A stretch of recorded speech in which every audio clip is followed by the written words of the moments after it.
ಅಲ್ಲ ನಾನು ಯಾಕೆ ಕೇಳ್ತಾ ಇದ್ದೀನಿ ಅಂದರೆ ನೋಡಿ ಇಲ್ಲಿ ಯಾಕೆ ಕೇಳ್ತಾ ಇದ್ದೀನಿ ಅಂದರೆ ಹುಡುಗಿನ ಈಸಿಯಾಗಿ ಜಡ್ಜ್ ಮಾಡಿಬಿಡ್ತಾರೆ, ಅವರಿಗೋಸ್ಕರ ಕೇಳ್ತಾ ಇದ್ದೀನಿ ನಿಮಗೆ.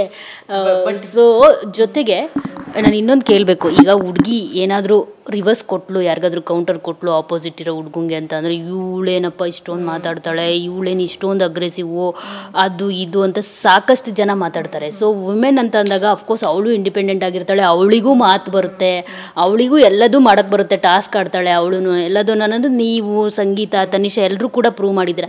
ಈಸಿಯಾಗಿ ಹೆಣ್ಮಕ್ಳನ್ನ ಮಾತ್ರ ಜಡ್ಜ್ ಮಾಡ್ತಾರೆ, ಇದ್ರ ಬಗ್ಗೆ ಏನು ಹೇಳ್ತಾರೆ ನಮ್ಗೆ? ನಾನು ಮೊನ್ನೆ ಏನೋ ಕಾರ್ತಿಕ್ ಜೊತೆ ಒಂದು ಜಗಳ ಆಗುತ್ತೆ. ಸೊ ಎಲ್ಲರೂ ನನ್ನ ಕೇಳ್ತಾರೆ, ನೀವು ಹಂಗೆ ಕಿರ್ಚಾಡಿದ್ರಿ, ನೀವು ಸರಿಯಾಗಿ ಕೊಟ್ರಿ ಹಂಗೆ ಹಿಂಗೆ ಅಂತ. ಅದಕ್ಕಿಂತ ಮುಂಚೆ ಮಿಸ್ಟರ್ ಕಾರ್ತಿಕ್ ಮಹೇಶ್ ಅವರು ಎಲ್ಲರ ಜೊತೆ ಕಿರ್ಚಾಡಿದ್ದು, ಕೂಗಾಡಿದ್ದು, ಜಗಳಾಡಿದ್ದು ಯಾರಿಗೂ ಕಣ್ಗೂ ಕಾಣಿಸೇ ಇಲ್ವಾ?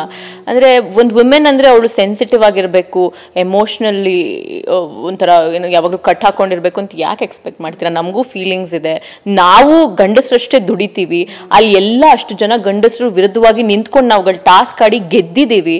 ಇಷ್ಟೆಲ್ಲ ಪ್ರೂವ್ ಮಾಡಿದ್ಮೇಲೂ ನೀವು ಏನಕ್ಕೆ ಒಂದು ಹೆಣ್ಣನ್ನು she should be soft spoken, she should be traditional cultured ಆಗಿರಬೇಕು ಅಂತೆಲ್ಲ ಯಾಕೆ ಎಕ್ಸ್ಪೆಕ್ಟ್ ಮಾಡ್ತೀರಾ? ನಾವು ಸಮಾನವಾಗಿದ್ದೀವಿ ಅಂತ ಪ್ರೂವ್ ಮಾಡಿದ್ಮೇಲೆ ನಮ್ಗೆ ಹೇಗೆ ಬೇಕೋ ಹಾಗಿರೋದಕ್ಕೆ ಬಿಡಿ ಅಂತ ಕೇಳ್ಕೊತೀನಿ ನಾನು. I mean we have all the equal rights. ನಾನು ನಮ್ಮನ್ನ ಮೇಲೆ ಎತ್ತಿಡಿ ಅಂತ ಹೇಳ್ತಲ್ಲ, ಈಕ್ವಲ್ ಆಗಿ ಟ್ರೀಟ್ ಮಾಡಿ ಅಂತ ಹೇಳ್ತೀನಿ.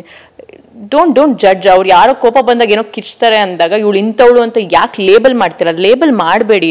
ಹೆಣ್ಣಾಗ್ಲಿ ಗಂಡಾಗ್ಲಿ ಡೋಂಟ್ ಲೇಬಲ್. ಗಂಡಾದರೆ ಅವ್ರಿಗೆ ಲೇಬಲ್ ಮಾಡಲ್ಲ, ಅವ್ನು ಗಂಡಸು ಗುರು ಹೆಂಗೆ ಕಿಚ್ತಾ ಅಂತ ಅಂತಾರೆ. ಇವಳು ಹೆಂಗ್ಸು, ಇವಳು ಯಾಕೆ ಹಿಂಗೆ ಸ್ಲಮ್ ಥರ ಕಿಚ್ತಾಳೆ ಅಂತ ತುಂಬ ಜನ ನನಗೆ ಟ್ರೋಲ್ ಮಾಡಿರೋದು, ಕಮೆಂಟ್ ಮಾಡಿರೋದು ನಾನು ಕೇಳ್ಪಟ್ಟೆ.